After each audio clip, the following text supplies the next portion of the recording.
As you know, we have an agreement signed with the Virgin Hyperloop One company, who's the developers of the Hyperloop system in USA.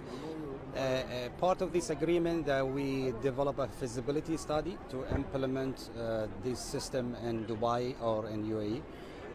This is really will depend, in the maturity of the system. The system is currently under research and development, which have been tested in a test track in US.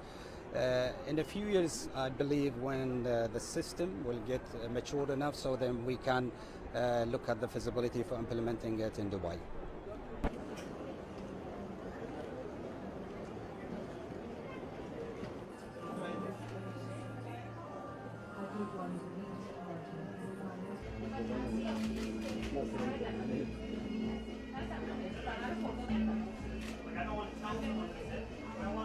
According to the feedback that we've got from the company, that the system can be ready for a real implementation within 3 to 5 years, as what they announced. But I think RTA in Dubai is working closely with Virgin Hyperloop company in parallel to see when the system can be really implemented in the reality.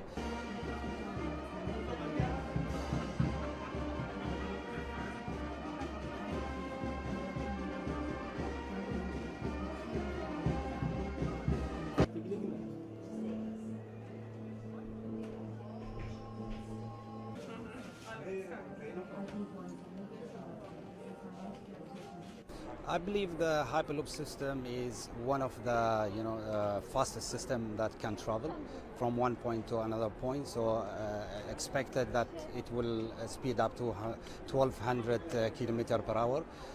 I believe this will shorten the travel time between different cities in UAE. For example, if we have developed such system between Dubai and Abu Dhabi, so you can travel within 12 minutes. This will help a lot to connect different emirates in UAE, as well as between UAE and other countries.